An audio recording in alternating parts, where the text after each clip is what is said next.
যারা ক্ষমতায় আছেন তারা আজকে দেশ বিক্রি করে দেওয়ার মতো অবস্থায় আছেন। জুলাই সনদ এ হচ্ছে আরেক খেলা।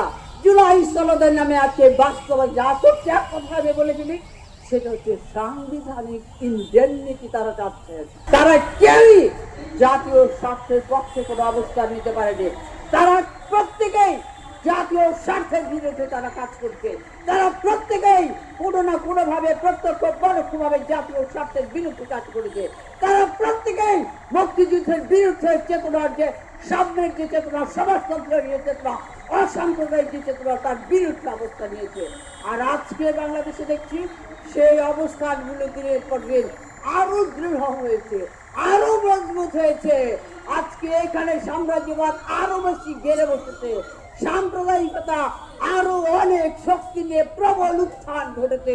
এই অবস্থা আমরা দেখতে পাচ্ছি। বন্ধুরা, আমি বক্তব্য দীর্ঘায়িত করবো না, অন্যান্য নেতৃবৃন্দ আছেন, যদিও আমার বক্তব্য আমার কথা যদি বলেন অনেক অনেক কথা আমাদের বলবার আছে, অনেক স্বপ্নের কথা আছে, অনেক কাজ কি কি কাজ করতে চাই সেগুলো আছে, কি কি পাইনি সেগুলো আছে, আমাদের বঞ্চনার কথা আছে, অনেক কথা বলবার আছে। কিন্তু এই প্ল্যাটফর্মে আমি সব কথা বলতে চাচ্ছি না, কারণ হচ্ছে সময়ের জন্য বলতে চাচ্ছি না। আমি আজকে আমার বক্তব্য শেষ করবার আগে শুধু আপনি বলতে চাই, এই যে আমাদের জাতীয় সার্বভৌমত্বকে বিসর্জন দেওয়ার এই দিকে আমাদের চলছে, তারা আজকে দেখুন সরকার কি করছে, সংস্কারের নামে কি সংস্কার করছে। আজকে কি সংস্কারের প্রস্তাব আনা হচ্ছে?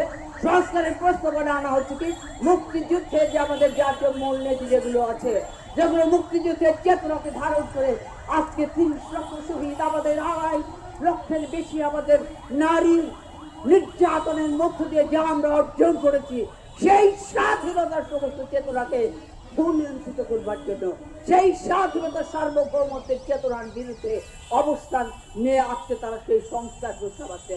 উচ্চকক্ষ হবে না, নিম্নকক্ষ হবে, ইত্যাদি ইত্যাদি। তারপরে তারা হচ্ছেন জুলাই সনদ। এ হচ্ছে আরেক খেলা। জুলাই সনদের নামে আজকে বাস্তবে যা করছে এক কথা আমি বলে দিলি, সেটা হচ্ছে সাংবিধানিক ইনডেমনিটি তারা চাচ্ছেন। সাংবিধানিক ইনডেমনিটি কেন? আমি মনে করি না যেখানে যারা উপস্থিত আছেন তাদেরকে আমি মোটেই বোকা মনে করি না, বাংলাদেশের মানুষকে আমি বোকা মনে করি না।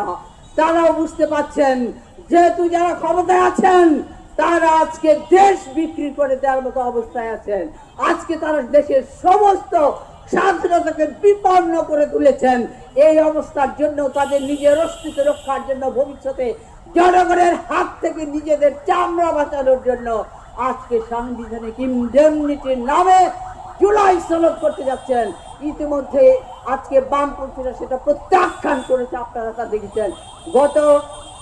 গতকাল চারটি বাম দল আপনারা দেখেছেন, সেটাকে আজকে তারা তাদের বক্তব্য পরিষ্কার করে বলেছে যে তারা এই শর্তগুলি যদি থাকে তাহলে তারা তাতে স্বাক্ষর করবে না।